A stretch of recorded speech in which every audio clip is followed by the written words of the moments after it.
Meus amigos, boa noite. Muito feliz pela participação de vocês. Começamos a falar de metafísica e estávamos falando especificamente da crítica do conhecimento. Então, dando uma noção a respeito disso, após Descartes, na filosofia moderna, o problema do valor do conhecimento tomou uma tal importância que pareceu por muitas vezes constituir sozinho toda a filosofia.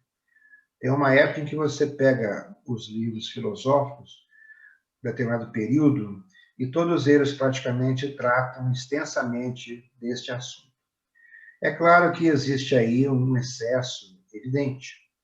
O operário não tem como tarefa única verificar seu instrumento de trabalho, é óbvio.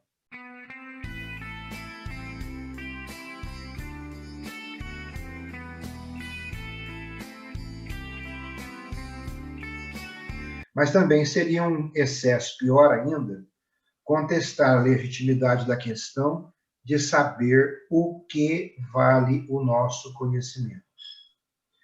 Então, os erros dos sentidos, erros da inteligência, o conflito do conhecimento sensível, do conhecimento intelectual, impõe inevitavelmente esta questão.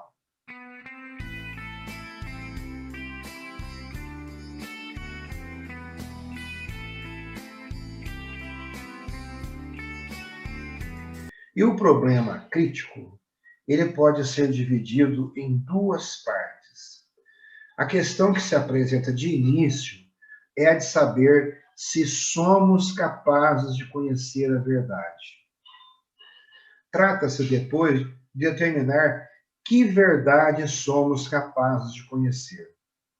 Ou seja, qual é a extensão do nosso conhecimento.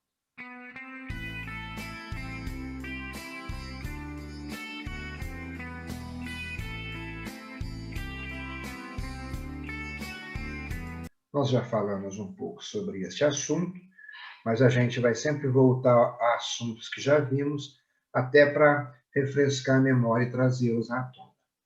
Então, aí nós estamos com o problema do conhecimento da verdade.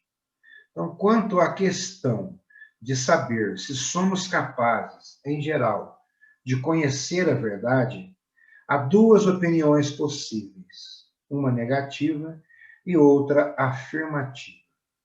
A primeira é o ceticismo, a segunda, o dogmatismo ou racionalismo.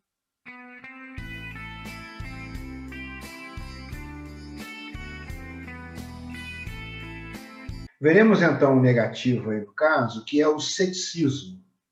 O ceticismo, ele admite graus, conforme professa universalmente a impossibilidade de conhecer qualquer verdade, ou apenas a impossibilidade de conhecer o que quer que seja com uma plena certeza. Então, esta primeira posição constitui o pirronismo e a segunda, o probabilismo.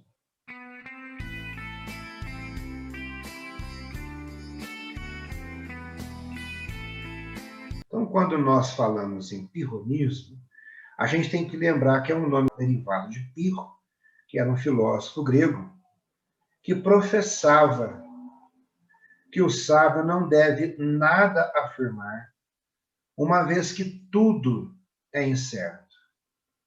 Então, defendia que nenhum conceito deveria ser dado como verdadeiro se não fosse provado acima de qualquer dúvida razoável, de modo que ninguém deveria simplesmente aceitar nada como se verdade fosse.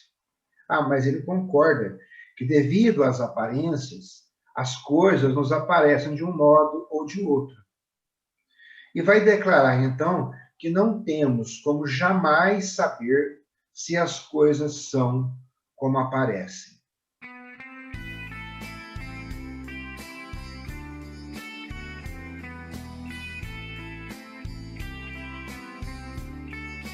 E os argumentos do pirronismo, é interessante observar bem, porque muitas pessoas utilizam esses argumentos, ainda hoje, mesmo sem não ter nenhum conhecimento, mesmo sem nenhum conhecimento do pirronismo.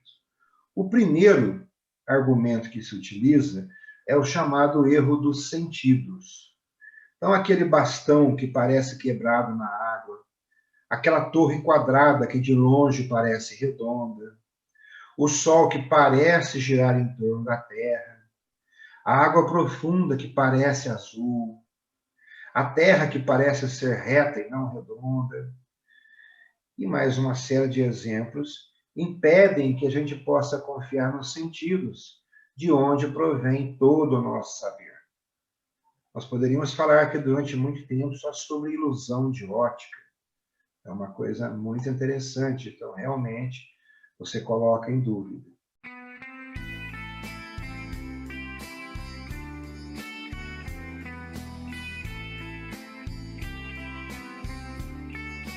O segundo argumento são os erros da inteligência, que são manifestados pelas opiniões contrárias e até contraditórias que os homens adotam sobre os mesmos objetos, e pelas contínuas mudanças que devemos impor às crenças que parecem mais estabelecidas, que provam também nossa incapacidade fundamental de conhecer a verdade.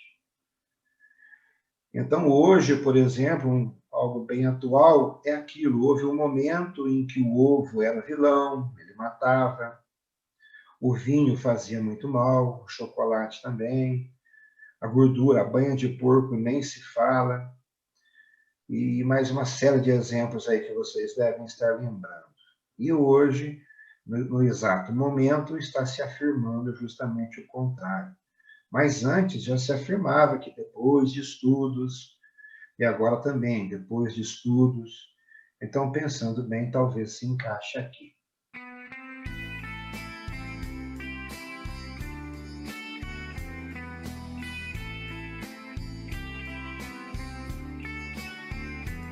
E o terceiro argumento do pirronismo é chamado de os erros do dialelo. O que é o dialelo? O dialelo é um recurso estilístico que consiste na inversão de palavras dentro de um grupo sintático. Por exemplo, o mais rico dos sábios e o mais sábio dos ricos. É usado assim em linguística. E, no nosso caso aqui específico, é o argumento dos céticos da antiguidade, segundo o qual todos os conhecimentos humanos são falazes por apenas poderem ser demonstrados uns pelos outros. Então, aqui a gente está falando de um círculo vicioso.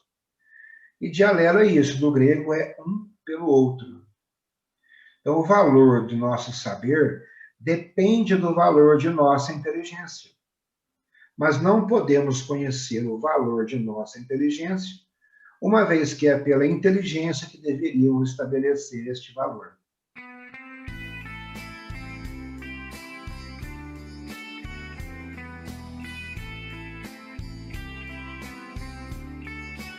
E vamos falar, num segundo momento aqui, do probabilismo.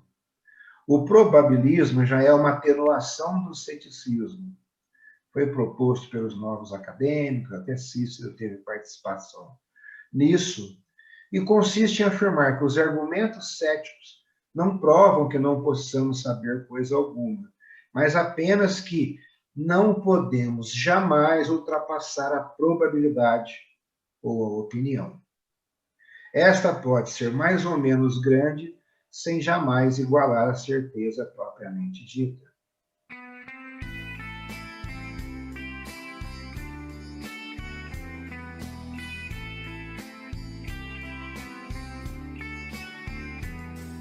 Então, interessante de se analisar o pensamento humano é que a gente vai ver justamente isso. Alguém chega e afirma uma coisa.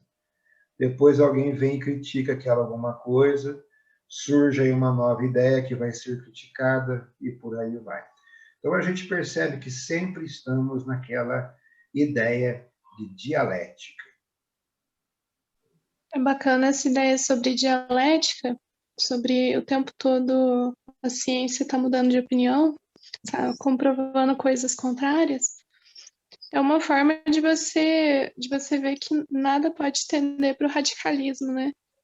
Se você se prende muito a essa coisa, logo, logo ela vai ser comprovada ao contrário. Exatamente. E é interessante nessa ideia, dentro dessa análise, como é que as pessoas se apegam às opiniões que elas querem que sejam verdadeiras. Então, nesse momento, principalmente, existem remédios, existe solução, porque realmente o que salva é tal medicamento. E a gente fica aí no meio, observando essas contradições e justamente pensando nisso. Eu posso conhecer a verdade? Como é que eu vou saber com certeza o que realmente é interessante para mim? Mesmo quando você tem algo bastante claro, você fica pensando, será que é evidente o bastante? Eu não estarei sendo enganado ou não estarei me enganando? Porque, via de regra, ninguém engana ninguém. A gente é que se engana por si próprio. É algo assim que os antigos já discutiam e bastante atual, né?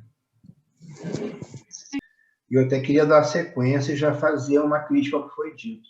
Mas é interessante entender bem o que foi dito, para que a gente, ao fazer a crítica, entenda com clareza esta evolução do pensamento, digamos assim.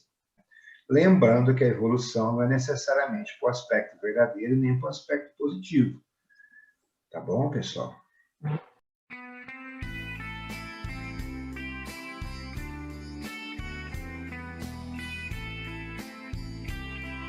Feliz com a presença de vocês, desejo a vocês uma vida longa e próspera, com paciência e perseverança, com muita saúde, luz. Um abração a todos vocês, com muito carinho, uma boa noite a todos.